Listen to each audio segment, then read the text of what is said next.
Hey y'all, before we get into it, I want to remind you, this weekend, October 15th and 16th, farm where you live, down in South Carolina. You can get all the details down below. Also, 29th of this same month, concealed carry class for anybody that's interested. The whole family's going to be there.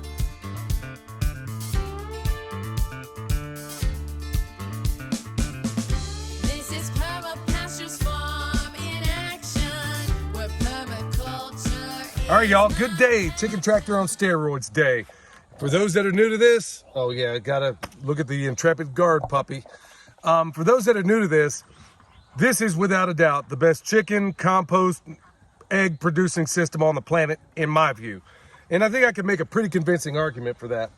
All right, so here we are. This is the day, Thursday, the day we move them. So just a brief synopsis. We're gonna take this electrified fencing, we're gonna move it down because this compost pile is finished, and we'll turn it out. You know, it's just a never-ending cycle if we want it to be. Now, today marks about 13 weeks in this system. I can process these guys anytime. And I'll be honest with you, y'all, just like all the other meat systems I've done, is that even me, I become a little bit affectionate for these birds, especially when they have a sweet temperament. But more importantly, when I look at all the fertility they're leaving behind with these piles, and you can see the varying stages of breaking down in the compost. Now, I'm also confronted with a couple of decisions. Okay, when I put these guys in the freezer, do I want to keep it going? Because if you look over here, right up this way here, we got the layers that are out here doing their thing. We had them in that pile that we demonstrated the other day.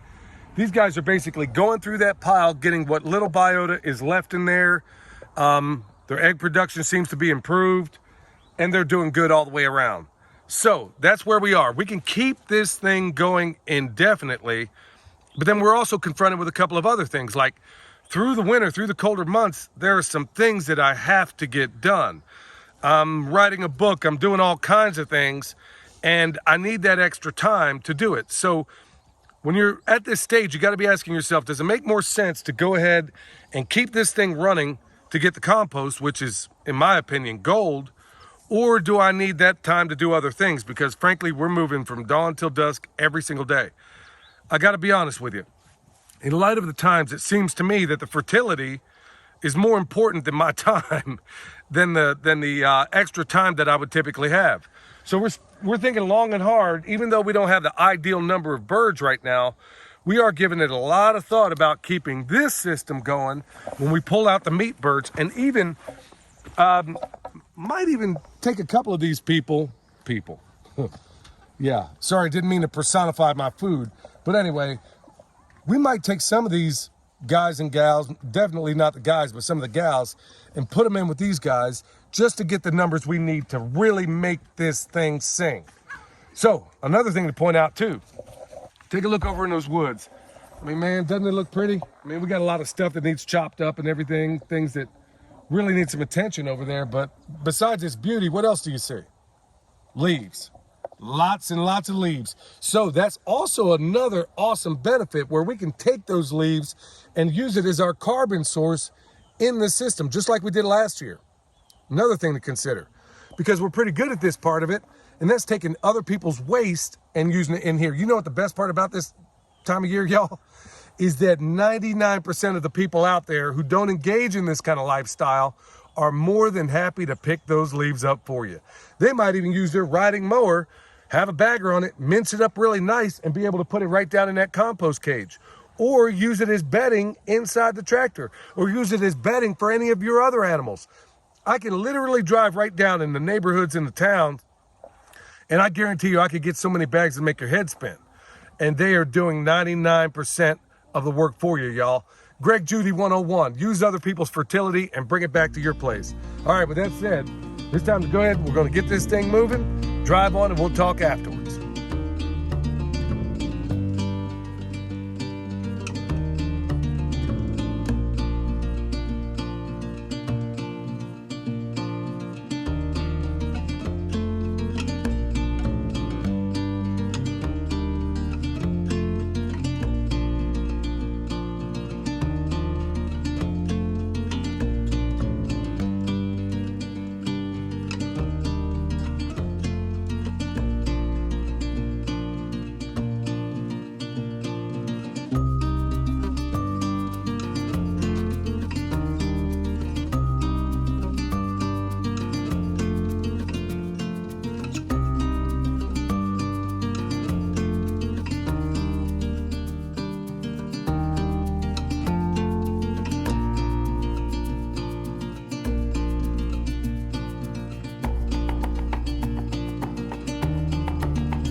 right, y'all, we're gonna call an audible.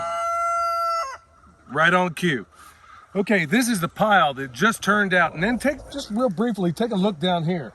You can see the different stages of the composting process. How cool is that? So this will be the one that comes out next week. How beautiful a process is this, y'all?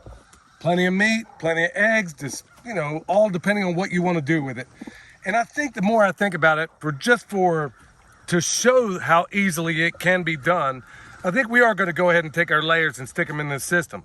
Now, speaking of the layers, this is the pile that just turned out. And right up there is the one that turned out the week before. So we're going to conduct another experiment. These guys are already here, so we're going to get them further acclimated to this whole process. So what we're going to do in the morning is basically pull their tractor over here and put both piles under here. So instead of us, typically when it turns out, we flip it that same day.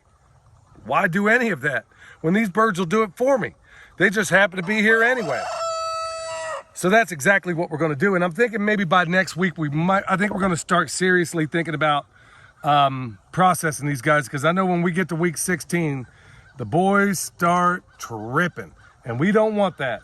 So that's where we are right now. Tomorrow morning, we'll go ahead, we'll probably film it, let you know how that goes. We're going to take this other part, put it underneath there, and then drive on with everything else, y'all.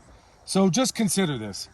Look, there's a real risk of me beating a dead horse, and probably to a certain extent I have, regarding the signs of the times and how we need to be taking these other processes and finding ways to make them work wherever you might be, because there's been a number of people out there that have adapted this system.